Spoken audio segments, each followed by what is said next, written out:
नमस्कार यहाँ सबैजनालाई हाम्रो यस युट्युब च्यानल स्टुडेन्ट नोटमेटमा यहाँहरू सबैजनालाई स्वागत छ। सो आज चाहिँ हामी बिबिएस सेकेन्ड इयरको ओबिएचआरएम सब्जेक्टमा हामीलाई एक्जाममा आउन सक्ने इम्पोर्टेन्ट क्वेसन्सहरूको बारेमा चाहिँ आज हामी डिस्कस गर्नेछौँ। सो भिडियोलाई चाहिँ अगाडि बढाउँ। यस भिडियोमा चाहिँ हामी एचआर यानि कि ह्युमन रिसोर्स म्यानेजमेन्टबाट चाहिँ आउन सक्ने इम्पोर्टेन्ट क्वेसनहरू चाहिँ डिस्कस गर्न लागिरहेका छौँ। सो अगाडि बढौँ हामी। सो फर्स्टमा चाहिँ हामीले जान्नुपर्ने कुरो भनेको ह्युमन रिसोर्स म्यानेजमेन्ट भनेको के हो। ह्युमन रिसोर्स म्यानेजमेन्ट भनेको चाहिँ एउटा अब म्यानेजमेन्ट भन्ने बित्तिकै एउटा स्ट्राटेजिक एप्रोच त्यसमा लुकेको हुन्छ होइन। सो ह्युमन रिसोर्स म्यानेजमेन्ट भनेको एउटा स्ट्राटेजिक एप्रोच हो के को भन्दाखेरि managing people within an organization. एउटा अर्गनाइजेसनभित्र हामीले स्ट्राटेजिक मेथडहरू अपनाएर भित्र अर्गनाइजेसनभित्र भएको पिपुल अथवा इम्प्लोइहरूलाई चाहिँ म्यानेज गर्छौँ। के को लागि म्यानेज गर्छौँ भन्दा in order to gain competitive advantage in the market it is known as human resource management. So human resource management भनेको चाहिँ के हो भन्दाखेरि एउटा strategic approach of managing people within an organization in order to gain competitive advantage or in order to gain the organizational goal भनेर हामीले बुझ्न सक्छौँ। र ह्युमन रिसोर्स म्यानेजमेन्टभित्र चाहिँ के हुन्छ, के इन्भल्भ हुन्छ त यसमा ह्युमन रिसोर्समा। सो ह्युमन रिसोर्स म्यानेजमेन्टभित्र चाहिँ रिक्रुटमेन्ट हुन्छ, डेभलपमेन्ट हुन्छ, मोटिभेसन हुन्छ, रिटेन्सन अफ इम्प्लोइ हुन्छ। यी सबै कुराको म्यानेज गर्ने कामलाई नै हामी ह्युमन रिसोर्स म्यानेजमेन्ट भनेर बुझ्न सक्छौँ। ह्युमन रिसोर्सको एउटा अर्को इम्पोर्टेन्ट काम भनेको के हो भन्दाखेरि सायद तपाईँले कुलमान घिसिङको एउटा स्पिच सुन्नुभएको थियो कि थिएन, right people at right time भनेर जुन एउटा कुलमान घिसिङज्यूले हाम्रो स्पिच दिनुभएको थियो होइन, भाषण दिनुभएको थियो। त्यो कुरो चाहिँ हाम्रो ह्युमन रिसोर्स म्यानेजमेन्टमा लागु हुन्छ। Human resource management ensures that the organisation has right people at right time. Right people at right time भनेको कुनै पनि एउटा सही व्यक्ति एउटा काम राम्रोसँग गर्न आउने व्यक्तिलाई त्यो काम दियो भने उसले त्यो काम छिटो सकाउन सक्छ नि त, अथवा राम्रोसँग गर्न सक्छ नि त। हो, त्यसलाई नै हामी right people at right time भनेर बुझ्छौँ, जुन चाहिँ ह्युमन रिसोर्सले गरिरहेको हुन्छ। सो भर्खरै हामीले ह्युमन रिसोर्स म्यानेजमेन्टको बारेमा बुझिसक्यौँ। हामीलाई चाहिँ एक्जाममा अब ह्युमन रिसोर्सकै बारेमा सबै लेख भनेर त आउँदैन नि त। सो हामीलाई चाहिँ एक्जाममा आउने क्वेसन्सहरू अब हामी प्रिपेयर गर्न लागिरहेका छौँ। हाम्रो एक्जाममा चाहिँ के आउन सक्छ भन्दाखेरि explain about the characteristics of human resource management भनेर सोधिन सक्छ। सो ह्युमन रिसोर्स म्यानेजमेन्टको क्यारेक्टरिस्टिक्स के हो त, अब त्यसको बारेमा चाहिँ अब हामी डिस्कस गरौँ। So first characteristics of human resource management भनेको चाहिँ goal oriented. So human resource म्यानेजमेन्टको चाहिँ विशेषता भनेको चाहिँ यो गोल ओरिएन्टेड हुन्छ। यसको गोल के हो भन्दाखेरि इम्प्लोइजहरूको म्याक्सिमम सेटिस्फ्याक्सन हुनु र त्यसबाट चाहिँ अर्गनाइजेसनलको गोल एचिभ हुनु नै ह्युमन रिसोर्स म्यानेजमेन्टको मेन गोल अथवा अब्जेक्टिभ चाहिँ हुने गर्दछ। सो अब चाहिँ हामी नेक्स्ट क्यारेक्टरिस्टिक्सतिर जाउँ। अब ह्युमन रिसोर्स म्यानेजमेन्टको नेक्स्ट क्यारेक्टरिस्टिक्स भनेको चाहिँ कन्टिन्युअस प्रोसेस। ह्युमन रिसोर्सको काम कहिले पनि सकिँदैन, it is a continuous process र यो वान टाइमको लागि मात्र पनि हुँदैन। अब जस्तै ह्युमन रिसोर्सको काम भनेको के हो भन्दाखेरि रिक्रुटमेन्ट गर्ने र त्यो रिक्रुट गरेको क्यान्डिडेटहरूलाई ट्रेनिङ गर्ने, पर्फर्मेन्स एप्राइजल गर्ने, कुन इम्प्लोइले कस्तो पर्फर्मेन्स गरिरहेको छ त्यसको बारेमा पर्फर्मेन्सको एप्राइजल गर्ने, र अब कुनै इम्प्लोइजले खराब पर्फर्मेन्स दिइरहेछ भने त्यो इम्प्लोइजको पर्फर्मेन्स इन्क्रिज गर्नलाई डेभलपमेन्ट अथवा ट्रेनिङ एन्ड डेभलपमेन्ट प्रोग्रामहरू अर्गनाइज गर्ने। यो सबै काम भनेको चाहिँ ह्युमन रिसोर्सको काम हो र यो काम एकचोटि गर्दैमा त्यो काम सकिँदैन, त्यही भएर it is a continuous process. र अब हामी जानेछौँ नेक्स्ट क्यारेक्टरिस्टिक्सतिर। र नेक्स्ट क्यारेक्टरिस्टिक्स भनेको चाहिँ dynamic in nature. Human resource भनेको चाहिँ एकदमै फ्लेक्सिबल र एड्याप्टिभ चाहिँ हुनुपर्छ। यदि ह्युमन रिसोर्स फ्लेक्सिबल र एड्याप्टिभ छैन भने त्यो ह्युमन रिसोर्सको कारणले नै एउटा कुनै अर्गनाइजेसन डुब्न पनि सक्छ।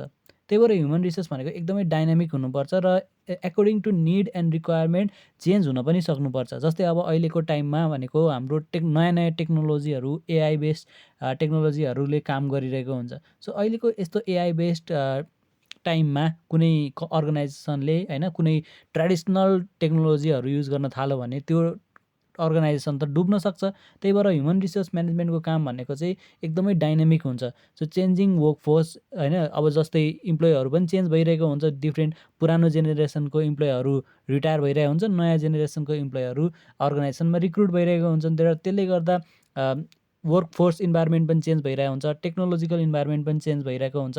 सो यो सबै चेन्जिङ इन्भाइरोमेन्टमा एड्याप्ट गर्नको लागि चाहिँ ह्युमन रिसोर्स फ्लेक्सिबल हुनुपर्छ र यो ह्युमन रिसोर्स फ्लेक्सिबल र डाइनामिक नेचर भयो भने मात्र एउटा अर्गनाइजेसन राम्रोसँग सस्टेन गर्न सक्छ। सो अब हामी जानेछौँ नेक्स्ट क्यारेक्टरिस्टिक्सतिर। Next characteristic of human resource management के हो भन्दाखेरि decision oriented. Human resource management चाहिँ एकदमै डिसिजन ओरिएन्टेड हुनुपर्छ। कुनै पनि डिसिजन राम्रोसँगले एकदमै बेस्ट पोसिबल वेमा चाहिँ डिसिजन लिन सक्नुपर्छ। किनभने अब ह्युमन रिसोर्सको काम भनेको नयाँ इम्प्लोइहरूलाई हायर गर्ने, पुरानो इम्प्लोइहरूलाई प्रमोट गर्ने अथवा रिवार्ड गर्ने र एउटा राम्रो workforce environment work life environment create गर्ने, यो सबै काम भनेको ह्युमन रिसोर्सको हुन्छ। सो यस्तो कुराहरूमा जस्तै hiring, promotion, reward, workforce planning यस्तो कुराहरूमा चाहिँ राम्रोसँग डिसिजन लिन सकेन भने राम्रो इम्प्लोइजहरू हायर पनि हुँदैनन्, राम्रो इम्प्लोइजहरूले प्रमोसनको मौका पनि पाउँदैनन्, रिवार्डहरू पनि पाउँदैनन् र वर्कफोर्समा राम्रोसँग प्लानिङ भएन भने कुनै पनि इम्प्लोयरले राम्रोसँग काम पनि गर्दैनन्। त्यही भएर एउटा ह्युमन रिसोर्सको काम भनेको डिसिजन ओरिएन्टेड हुनुपऱ्यो, फिक्स डिसिजन लिनुपऱ्यो र राम्रो डिसिजन लिनुपऱ्यो, अनि मात्रै एउटा अर्गनाइजेसन राम्रोसँग सस्टेन गर्न सक्छ कुनै पनि कम्पिटिटिभ मार्केटमा। र अब हामी जानेछौँ लास्ट क्यारेक्टरिस्टिकतिर। सो लास्ट क्यारेक्टरिस्टिकमा रहेको छ पर्भेसिभ फङ्सन। पर्भेसिभ फङ्सन भनेको के हो? पर्भेसिभ फङ्सन भने हामीले सिम्पल रूपमा बुझ्दाखेरि भनेको present in all level of department, all levels and department भनेर बुझ्न सक्छौँ। सो ह्युमन रिसोर्स चाहिँ एउटा अर्गनाइजेसनको सबै लेभल अथवा सबै डिपार्टमेन्टहरूमा चाहिँ प्रेजेन्ट हुन्छ।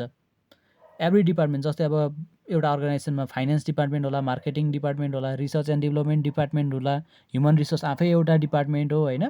सो ह्युमन रिसोर्स चाहिँ सबै डिपार्टमेन्टहरूमा चाहिँ प्रेजेन्ट हुन्छ र यो जुन डिपार्टमेन्टहरू हुन्छ नि, यो सबै डिपार्टमेन्टहरूलाई चाहिँ ह्युमन रिसोर्स चाहिँ चाहिन्छ in order to work efficiently.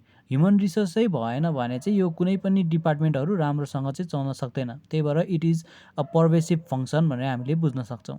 So भर्खरै चाहिँ हामीले characteristics of human resource management चाहिँ हामीले पढ्यौँ। अब त्यस पछाडि अब चाहिँ हामी objective of human resource management भनेर चाहिँ पढ्नवाला छौँ।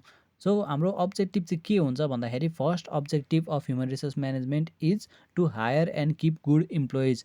ह्युमन रिसोर्स म्यानेजमेन्टको काम भनेको चाहिँ नयाँ इम्प्लोइजहरूलाई चाहिँ हायर गर्ने र जुन राम्रो इम्प्लोइ हुन्छ त्यसलाई चाहिँ रिक्रुट अथवा रिटेन गरेर राख्ने चाहिँ काम हो। यस्तो गर्यो भने चाहिँ ह्युमन रिसोर्सले इम्प्लोइजको टर्नओभर चाहिँ एकदमै डिक्रिज हुन्छ र वर्क लाइफमा चाहिँ एकदमै ब्यालेन्स हुन्छ, वर्क फोर्स चाहिँ एकदमै ब्यालेन्स हुन्छ, जसले गर्दा चाहिँ अर्गनाइजेसनको इफिसियन्सी चाहिँ इन्क्रिज हुन जान्छ। र next objective of human resource management is to develop skill.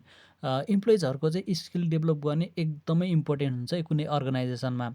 र इम्प्लोइजहरूको स्किल्स र नलेज डेभलप गर्नका लागि चाहिँ ह्युमन रिसोर्सले डिफ्रेन्ट टाइप अफ ट्रेनिङ, वर्कसपहरू चाहिँ, मोनिटरिङ प्रोग्रामहरू चाहिँ अर्गनाइज गरिरहेको हुन्छ, जसले गर्दाखेरि चाहिँ इम्प्लोइहरूको करियरमा ग्रोथको लागि र साथसाथै तिनीहरूमा भएको स्किल्सलाई डेभलप र इन्हान्स गर्नका लागि पनि मद्दत पुर्याउन जान्छ। र next skill of human resource management is to motivate employee. Human resource म्यानेजमेन्टको one of major objective is to motivate the employee.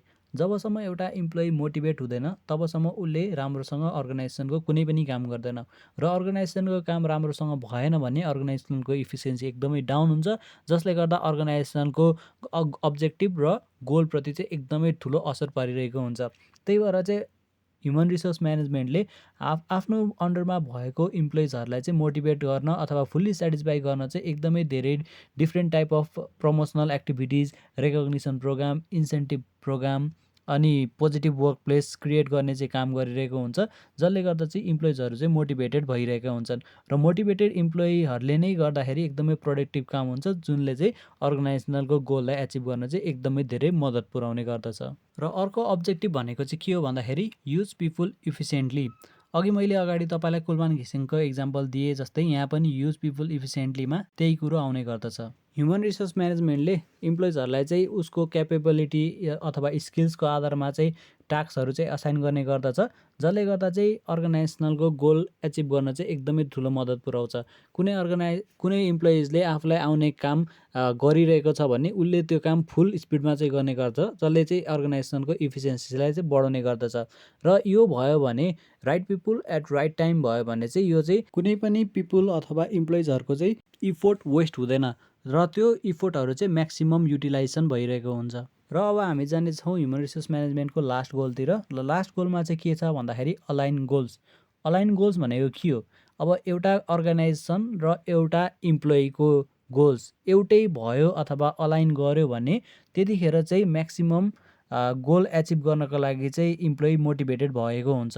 जब कुनै एउटा पर्सनको पर्सनल ग्रोथ र एचिभमेन्ट एउटा कम्पनीको अब्जेक्टिभसँग म्याच हुन्छ, त्यतिखेर इम्प्लोइ र अर्गनाइजेसन दुवैलाई चाहिँ विन विन सिचुएसन क्रिएट भएको हुन्छ। किनभने एउटा इम्प्लोइ र कुनै अर्गनाइजेसनको पर्सनल ग्रोथको एचिभमेन्ट म्याच गर्यो भने त्यो इम्प्लोइले चाहिँ आफ्नो क्यापेबिलिटी अनुसार फुल स्पिड अथवा म्याक्सिमम काम गर्ने गर्दछ, जसले गर्दाखेरि चाहिँ उसको काम पनि भइरहेको हुन्छ, साथसाथै कम्पनीको अब्जेक्टिभ पनि एचिभ भइरहेको हुन्छ। सो यति नै थियो ह्युमन रिसोर्स म्यानेजमेन्टको अब्जेक्टिभ।